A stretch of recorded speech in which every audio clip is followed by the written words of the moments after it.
주신 말씀을 읽도록 하겠습니다. 자리에서 일어나셔서 잠언 23장 22절부터 25절 말씀을 같이 읽도록 하겠습니다. Today's scripture, Proverbs, chapter 23, verse 22 through 25. 잠언 23장 22절부터 25절까지 말씀을 같이 읽도록 하겠습니다. 우리 다 같이 한 목소리로 읽도록 하겠습니다. 너를 낳은 아비에게 청종하고 내 늙은 어미를 경히 여기지 말지니라. 진리를 사되 팔지는 말며 지혜와 훈계와 명철도 그리할지니라. 의인의 아비는 크게 즐거워할 것이요 지혜로운 자식을 낳은 자는 그로 말미암아 즐거울 것이니라. 내 부모를 즐겁게 하며 너를 낳은 어미를 기쁘게 하라. 아멘. 자리에 앉아주시면 좋겠습니다. 오늘 마더스데이를 맞아서 우리가 함께 하나님을 예배하고자 합니다. 어머니들이 자녀를 낳아 기르면서 쏟아부은 노력을 측정하면 얼마 정도 될까요? 감히 누구도 어머니들의 그 희생과 노력을 수치로 계산할 수 없을 것입니다. 다음 그림을 보시면 우리는 살면서 이런 그 사인을 많이 보게 됩니다. 24/7. 부모님들이 자녀들을 양육할 때 마치 이와 같다라는 생각이 듭니다. 밤중에 곤히 잠을 자다가도 아이들이 일어나 울면 같이 일어나서 같이 돌보아 주는 것들이 어머니들이 우리를 위해서 하는 일들입니다.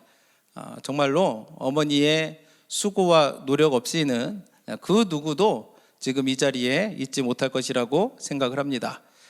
반면에 자녀들이 부모님들을 위해서 이제 수고하고 노력하는 것은 어느 정도 될까라는 것들을 생각해 보게 됩니다. 저도 부모님이 계시지만 감히 비교할 수가 없죠. 부모님이 나를 위해서 해주신 것들과 내가 부모님들을 위해서 하는 것들을 생각해 보면 감히 비교해 볼 수가 없습니다. 가끔 동물들에 관한 다큐멘터리를 볼 때가 있는데 재밌는 것을 발견하게 됩니다. 어떤 동물들은 어미가 낳기만 하면 그냥 케어를 안 하고 떠나버립니다. 그러면 혼자서 서바이벌을 하고 이렇게 하는 것을 보게 됩니다. 그래서 어떤 것들은 생존을 하게 되고 어떤 것들은 포식자에게 잡혀서 생존을 못하게 된다든가 이런 일들이 있는데, 사람은 우리가 태어났을 때 어머니가 돌봐주지 않으면 그 어느 누구도 생존할 수 없다라는 것을 우리는 깨닫게 됩니다. 그렇지 않습니까? 그 어느 누구도 태어났을 때 엄마가 배고플 때 젖을 주고 엄마가 추울 때 옷을 입혀주고 이런 수고와 노력이 있었기 때문에 우리가 지금 이 자리에 와서 또 하나님을 예배한다라고 생각을 합니다. 그래서 오늘 우리는 이 자리에 있는 모든 어머니들을 우리가 축복하기를 원합니다. 그래서 어머니들은 잠시 자리에서 일어나 주시겠습니까? 좀 일어나는 것이 힘들거나 이제 불편하신 분들은 자리에 앉아 계셔도 됩니다. 우리 두 손을 펼쳐서 이렇게 수고해 주신 어머니들을 향해서 우리 다 같이 당신은 사랑받기 위해 태어난 사람, 우리 함께 축복하며 우리가 찬양하길 원합니다.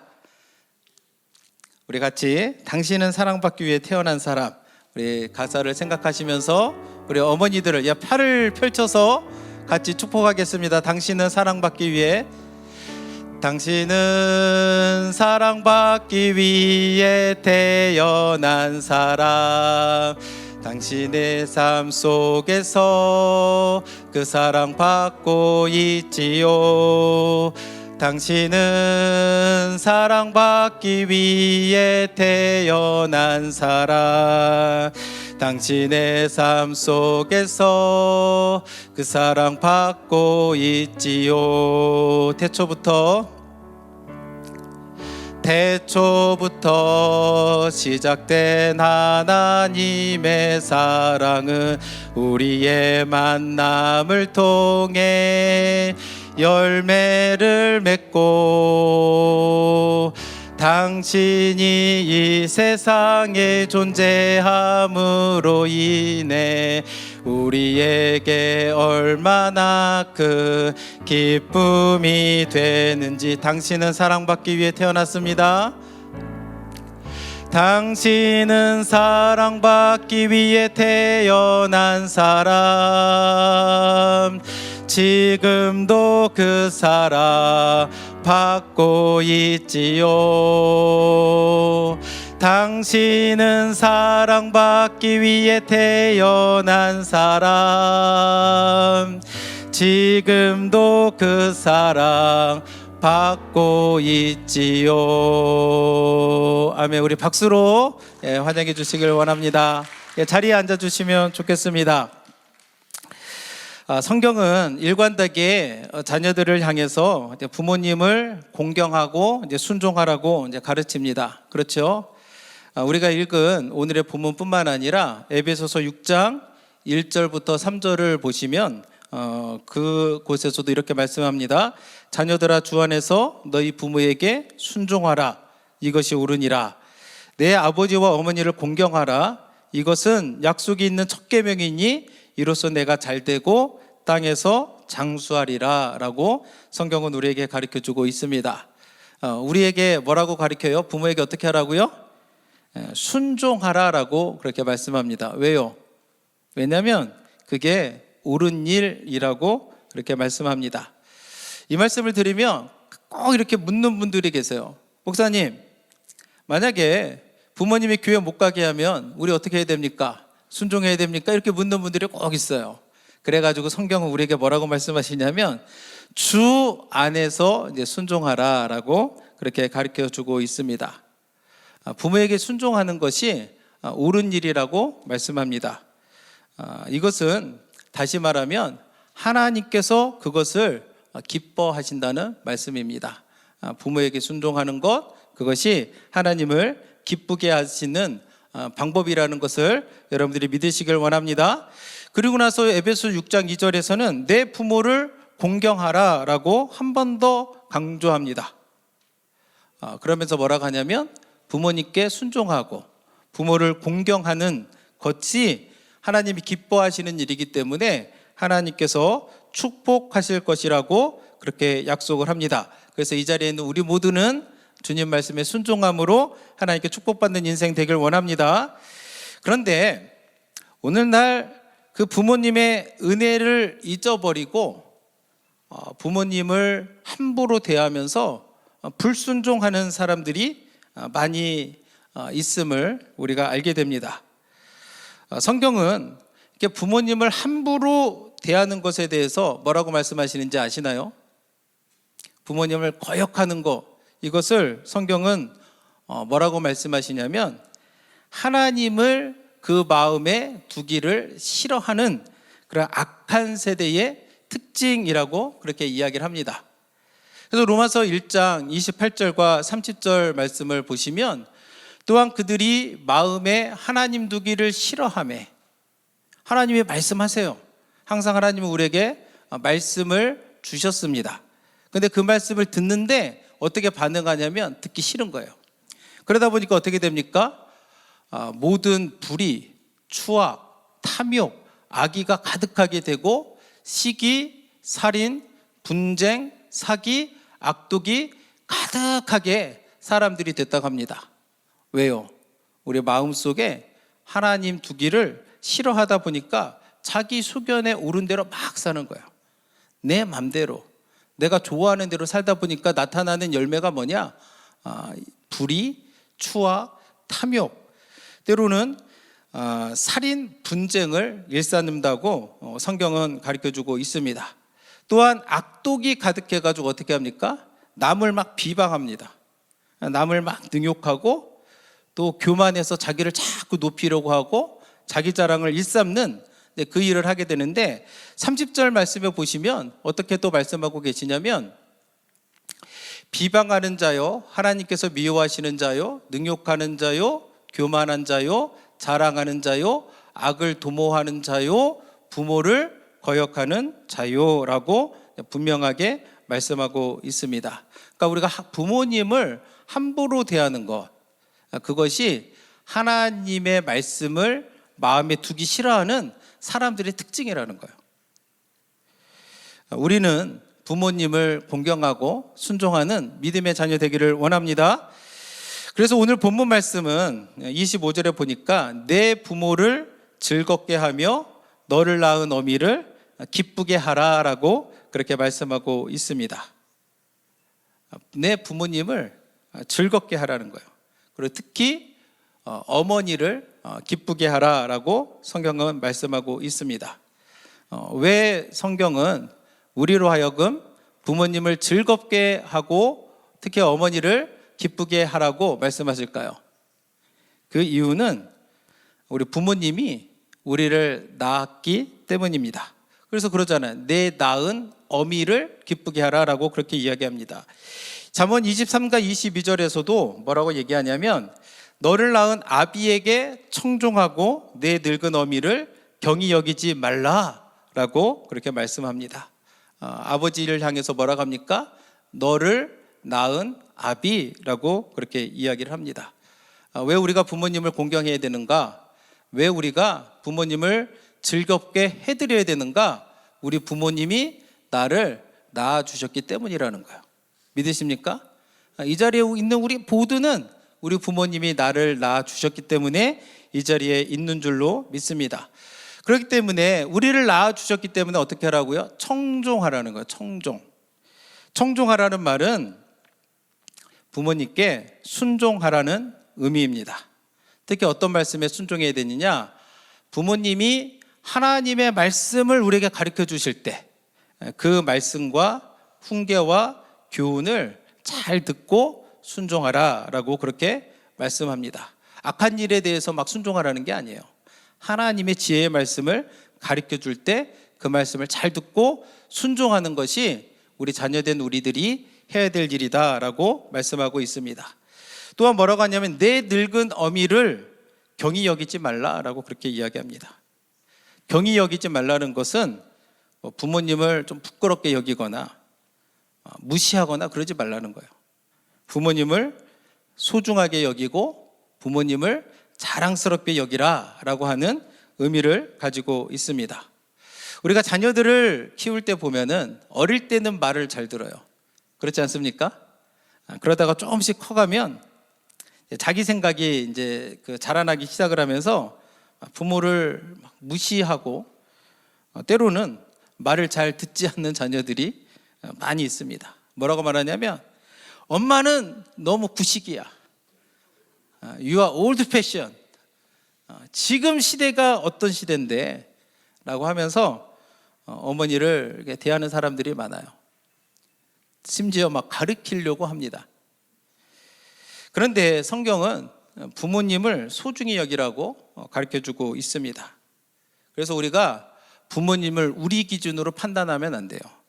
성경 어디를 봐도 부모님을 향해서 판단하라, 부모님을 가르치라 그런 내용은 하나도 없어요.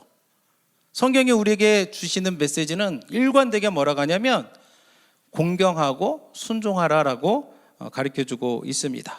그렇기 때문에 우리 기준 가지고 부모님의 말과 행동을 자꾸 평가하고 판단하고 하는 것은 악한 세대의 특징이라는 사실을 우리가 기억해야 될 줄로 믿습니다.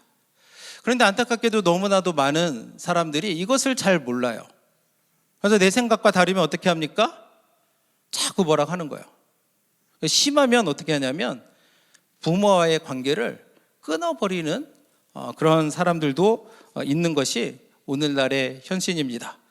그래서 오늘은 여러분들이 우리가 부모님을 어떻게 해드려야 되는가라고 하는 것에 대한 또 성경적인 가르침을 잘 듣고 그렇게 순종하기를 원합니다. 성경은 뭐라고 가르칩니까? 내 부모를 공경하라라고 가르치는 거예요.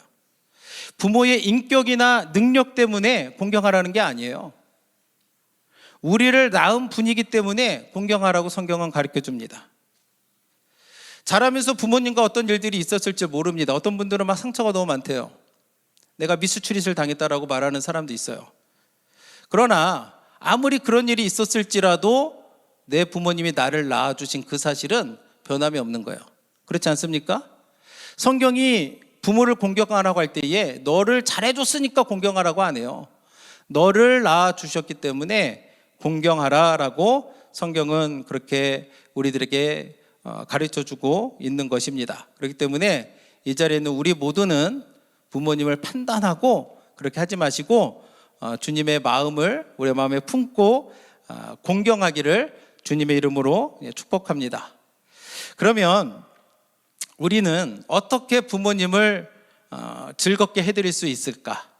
내 부모를 즐겁게 하라라고 말씀하시는데 우리가 어떻게 부모님을 즐겁게 해드릴까? 우리가 성경적인 방법으로 즐겁게 해드려야 될 줄로 믿습니다. 우리가 부모님을 즐겁게 해드리는 방법은 첫째가 뭐냐면 우리가 진리를 따라 살 때 부모님은 기뻐한다라는 사실을 우리가 알아야 될 줄로 믿습니다. 잠언 23장 23절을 보시면 진리를 사되 팔지는 말며 지혜와 훈계와 명철도 그리할지니라 라고 그렇게 말씀합니다. 이게 무슨 말일까요? 진리를 따라서 살라는 거예요. 진리를 사되라는 말은 진리 안에서 살아라. 팔지 말라는 것은 뭐냐면 떠나지 말라라는 겁니다. 그래서 지혜와 훈계와 명철도 그렇게 하라라고 성경은 이야기합니다. 그러면 우리가 진리를 따라 사는 것이 무엇일까요? 무엇이 진리를 따라 사는 길이며 어떻게 해야 우리 부모님을 성경에 말씀한 대로 기쁘게 해드릴 수 있을까? 그것은 바로 예수 그리스도를 믿고 따르는 삶을 살라라는 말입니다. 왜냐하면 가장 위대한 진리가 뭐예요? 예수 그리스도이시기 때문에 예수 그리스도를 믿으며 그분을 모시며 사는 것이 부모님을 기쁘시게 해드리는 최고의 방법임을 우리가 알아야 될 줄로 믿습니다. 그래서 예수님도 스스로를 뭐라고 하냐면 요한복음 14장 6절에서 내가 곧 길이요 진리요 생명이니 라고 말씀하셨습니다. 따라서 여러분들이 예수님을 영접하고 믿음으로 살아갈 때 여러분들의 부모님은 기뻐하고 즐거워하게 될 줄로 믿으시기를 바랍니다. 잠언 22장 24절에서도 이렇게 말씀합니다. 의인의 아비는 크게 즐거울 것이요 지혜로운 자식을 낳은 자는 그로 말미암아 즐거울 것이니라. 아주 성공한 자녀를 둔 아비가 즐거워한다라고 말하지 않아요. 의인의 아비가 즐거워할 것이라고 분명하게 이야기합니다. 잠언 22장 15절과 16절에서도 내 아들아 만일 내 마음이 지혜로우면 나 곧 내 마음이 즐겁겠고 만일 내 입술이 정직을 말하면 내 속이 유쾌하리라 라고 그렇게 이야기합니다. 다시 말해서 예수 안 믿고 잘 사는 자녀보다 예수님을 믿고 의롭다함을 얻은 자녀를 둔 아버지가 부모님이 크게 즐거워할 것이라고 성경은 우리에게 가르쳐주고 있습니다. 예수 안 믿고 성공한 자녀보다 예수님 믿고 그 말씀 안에 사는 그 자녀를 부모님들은 더 기뻐한다라는 거예요. 이 자리에 있는 부모님들은 어떻습니까? 동의하십니까? 예수 안 믿고 이 세상에서 성공한 게 더 좋아요? 예수 믿고 주님 안에 사는 게 더 즐겁습니까? 예수 믿고 그 안에서 하나님을 섬기며 예배하며 살아가는 그 인생을 하나님은 그리고 우리의 부모님은 더 기뻐하신다라는 것을 우리가 기억해야 될 줄로 믿습니다. 이것이 성경적인 가정의 모습인 거예요. 그런데 어떤 분들을 보면 매일 우시는 분들이 있어요. 그분들을 보면은 건강합니다. 그리고 경제적으로 안정돼 있고 우리가 볼 때는 행복할 것 같은데 매일 우시는 분들이 있어요. 그래서 그분들에게 가서 대화도 해보고 기도 제목을 나누고 하다 보면은 그분들이 우는 이유가 나와요. 왜 우느냐? 믿지 않는 자녀들 때문에 운다는 거예요. 믿지 않는 자녀 때문에. 그렇기 때문에 우리는 성경적인 방법으로 우리 부모님을 즐겁게 해드려야 될 줄로 믿습니다. 이 자리에는 오늘 마더스데이를 맞아서 부모님과 함께 오신 분들이 많이 있습니다. 여기 부모님과 함께 오신 분들 한번 손을 한번 들어주시겠어요? 이게 어린아이들, 그리고 좀 연세가 있으신 분들도 또 이제 더 나이 많으신 부모님과 함께 오신 분들이 있을 텐데, 여러분들도 부모님을 즐겁게 해드리길 원하십니까? 그럼 어떻게 되느냐? 예수님 잘 믿고 진리를 따라서 살면 여러분들의 부모님들이 즐거워하실 줄로 믿습니다. 요한 3서 1장 4절에서도 이렇게 말씀합니다. 내가 내 자녀들이 진리 안에서 행한다함을 듣는 것보다 더 기쁜 일이 없도다라고 이야기하는 거예요. 내 자녀들이 진리 안에서 따라갈 때 가장 기쁘다고 부모님들은 말씀합니다. 그러므로 여러분들도 부모님을 즐겁게 해드리기를 원한다면 진리 안에서 예수님과 함께 동행하며 그분을 닮아가는 삶을 살도록 애쓰시기를 주님의 이름으로 부탁을 드립니다. 둘째는 어떻게 하면 우리가 부모님을 즐겁게 해드릴 수 있는가? 부모님의 얼굴을 보면서 자주 만나고 자주 대화를 할 때 부모님이 즐거워할 줄로 믿습니다. 우리말 속담에 어떤 말이 있냐면 먼 친척보다 가까운 이웃이 더 낫다라는 말이 있습니다. 이 말이 무슨 말인지 아시죠? 혈연적으로는 친척이 더 가깝지만 그래도 가까이에서 서로 정을 나누고 교제하는 이웃이 더 낫다라는 거예요. 그렇기 때문에 평소에 우리가 무엇을 해야 되느냐? 부모님을 자주 찾아뵙고 또 이야기를 나누고 노력하시기를 부탁을 드립니다. 모든 부모님들은 자녀들을 볼 때에 즐거워요. 뭐 특별하게 안 해도 자녀들 얼굴 보면 얼굴에 미소가 나오고 마음에 기쁨이 넘치는 것을 우리는 보게 됩니다. 그래서 특히 살아계실 때 잘해야 돼요. 살아계실 때 자주 만나 뵙고 얼굴을 보여드리기를 원합니다. 저도 개인적으로 작년에 저희 아버지께서 돌아가셨는데 제 마음에 무거운 짐이 있어요. 뭐냐면 제가 이제 그 유학생활 한다고 자주 찾아뵙지를 못한 게 지금도 안타까워요. 지금 뭐 어떻게 할 수가 없잖아요. 그렇기 때문에 여러분들도 살아계실 때에 자주 찾아뵙고 손잡아 드리고 얼굴을 보면서 이야기를 나누면서 부모님을 기쁘시게 해드리기를 원합니다. 하나님도 그거를 원하세요. 하나님도 우리 얼굴 볼 때 기뻐하시는 거예요. 믿으십니까? 우리가 예배 나올 때 주님은 기뻐하시는 거예요. 시편 27편 8절에 보시면 하나님이 뭐라고 말씀하시냐면 너희는 내 얼굴을 찾으라 하실 때에 내가 마음으로 주께 말하되 여호와여 내가 주의 얼굴을 찾으리이다 하였나이다. 주님은 우리 얼굴 보는 것을 기뻐하십니다. 그렇기 때문에 우리는 이렇게 주님 앞에 나와서 예배하는 것이 너무나도 중요한 겁니다. 왜 주님은 우리 얼굴을 보면서 즐거워하실까요? 우리 주님은 다 아시잖아요. 우리 주님은 어느 곳에나 계시잖아요.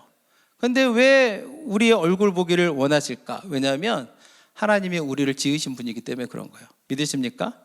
우리가 하나님의 형상으로 지음받았고 하나님이 우리 아버지 되시기 때문에 하나님도 우리의 얼굴을 볼 때 기뻐하십니다. 마찬가지로 우리 육신의 부모님들도 우리를 낳고 사랑으로 양육하셨기 때문에 언제 기뻐하시느냐? 우리가 찾아뵙고 얼굴을 맞이할 때 기뻐할 줄로 믿습니다. 그래서 여러분들이 도저히 미국이 넓다 보니까 자주 찾아가기가 어려운 게 또 현실적인 이유인데 오늘날에는 뭐가 있어요? 페이스타임이 있습니다. 영상통화가 있잖아요. 그래가지고 직접 못 보더라도 그러니까 얼굴을 자주 하면서 또 한국에 계신 또 부모님이 있다면 또 영상통화 같은 것을 하면서 자주 찾아뵙고 부모님을 기쁘시게 해드리는 우리 모두가 되기를 주님의 이름으로 축복합니다. 부모와 자녀의 관계는 하나님이 주신 축복의 관계임을 여러분들이 믿으시길 원합니다. 하나님이 우리와의 관계를 비유로 말씀하실 때에 자주 그 비유로 말씀하시는 게 뭐냐면 하나님이 우리의 아버지 되신다는 거야. 그렇죠? 그래서 우리가 기도할 때도 Heavenly Father, 하늘에 계신 우리 아버지라고 말하잖아요. 그러니까 그 아버지, 부모님과 자녀의 관계는 하나님 나라의 축소판과 같은 거예요. 그렇기 때문에 우리가 실제 우리 육신의 가정에서도 하나님의 마음을 품고 하나님의 말씀하신 대로 부모를 공경하고 부모님께 순종하는 것이 하나님이 기뻐하시는 일이다라는 것을 여러분들이 기억하시길 원합니다. 그래서 다시 한번 말씀드리지만 나의 짧은 지식과 경험을 가지고 자꾸 판단하려고 하지 마세요. 대신에 우리는 뭐 하느냐? 하나님이 말씀하신 대로 부모를 공경하고 즐겁게 해드리기 위해서 애쓰시기를 주님의 이름으로 축복합니다. 다시 말씀드리지만 예수 안에서 우리가 진리를 따라 살면 주님이 우리 부모님들이 기뻐할 줄로 믿습니다. 또한 얼굴을 자주 찾아뵙고 이야기를 나눌 때에 우리 주님은 그리고 우리 부모님들은 기뻐할 것이기 때문에 이 자리에 있는 우리 모두가 부모님께 기쁨을 올려드리는 우리 모두가 되기를 주님의 이름으로 축복합니다.